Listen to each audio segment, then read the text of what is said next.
इस कहानी का उद्देश्य किसी की भावनाओं को ठेस पहुंचाना नहीं है, बल्कि सिर्फ और सिर्फ मनोरंजन करना है और जागरूक करना है। इसे अन्यथा ना लें। वह बहुत सुंदर थी। एक दिन वो बोली, क्या आप मेरे घर आ सकते हो आज शाम को? मैंने कहा, कोई ख़ास बात है? वो मुस्कुराती हुई चली गई। वो समझ गई कि मैं क्या चाहता हूँ। मैं अक्षय सिंह गुजरात के अहमदाबाद में रहता हूँ। मेरे पापा का बहुत बड़ा कारोबार है जिसे कई लोग मिलकर संभालते हैं। भावनगर की एक फैक्ट्री मैं संभालता हूँ। मेरी फैक्ट्री में ज़्यादातर काम महिलाओं द्वारा किए जाते हैं। मेरी फैक्ट्री में कपड़ों पर स्टोन लगाया जाता है। महिलाएं इस काम को बड़ी बारीकी से करती हैं। कुछ महिलाएं इसी काम को अपने घर ले जाकर करती थी। काम के लिए मेरे पास बहुत सी महिलाएं आती थीं। उसमें से एक सरिता नाम की महिला थी जो मुझसे काम लेकर जाती थी। वह बहुत सुंदर थी। उसकी सादगी और शालीनता की वजह से मुझे वह एक ही नज़र में पसंद आ गई थी। वह जब भी मेरे पास काम लेने आती मुझे बहुत अच्छा लगता। वो भी शायद समझती थी। मैं उससे कुछ ज़्यादा बात नहीं करता था।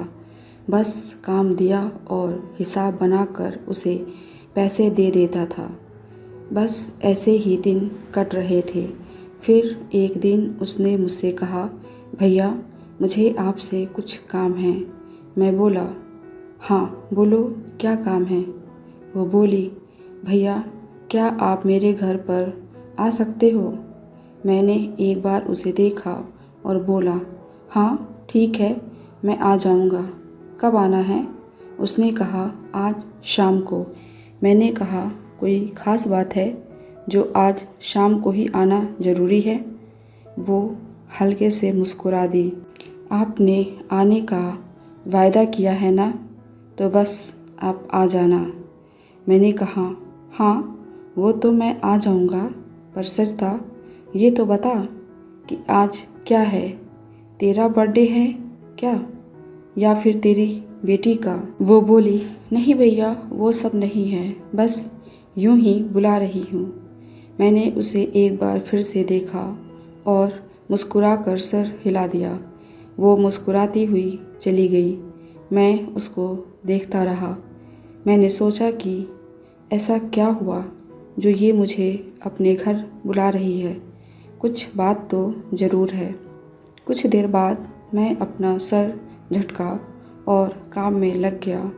शाम को जब मैं उसके घर गया तो उसने मुझे बिठाया और मेरे लिए चाय बनाने लगी। मैंने उसके घर को देखा तो वो एक छोटा सा कमरा था जिसमें एक चारपाई बिछी थी और उस पर उसकी बेटी लेटी थी। वो सो रही थी। चाय पीते पीते मैंने उससे पूछा, अब तो बताओ मुझे घर क्यों बुलाया है? वो मेरे हाथ पर अपना हाथ रखकर बोली, भैया मैं ऑफिस में आपसे अपनी बात कहने में झिझक रही थी। जो काम मैं करती हूँ उससे मेरा घर नहीं चल पा रहा है। मुझे एक सिलाई मशीन लेनी है। उसके लिए मुझे आपसे पैसे की मदद चाहिए।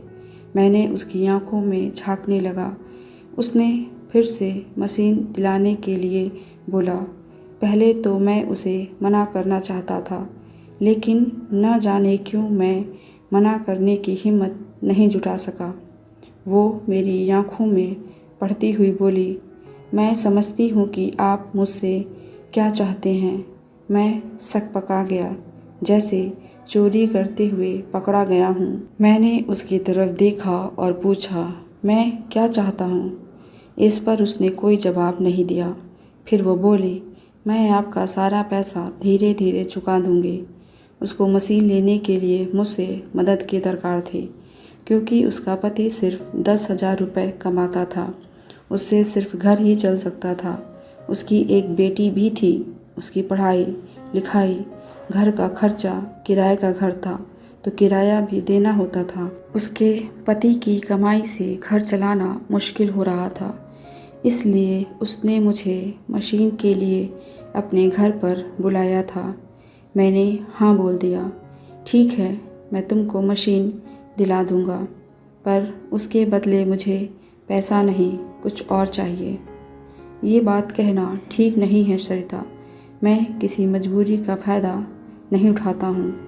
जब तक सामने से मुझे कोई चीज़ खुद से नहीं मिलती है, तब तक मैं किसी तरह का दबाव नहीं डालता हूँ। वो समझ गई कि मैं क्या चाहता हूँ।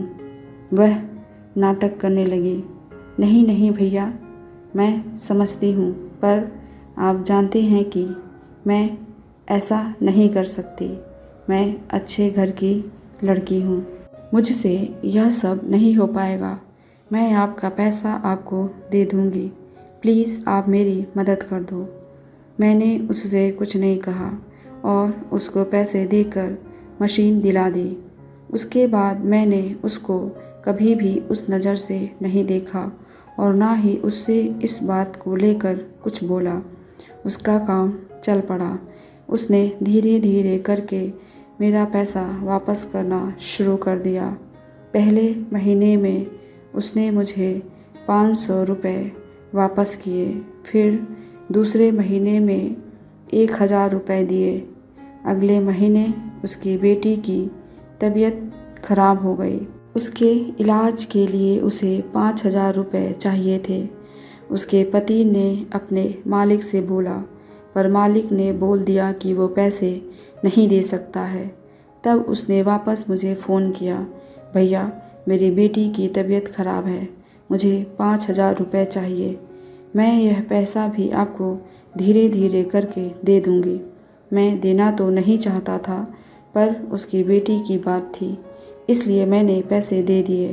फिर जब उसकी बेटी सही होकर घर पर आ गई तो मैं उसे देखने उसके घर गया।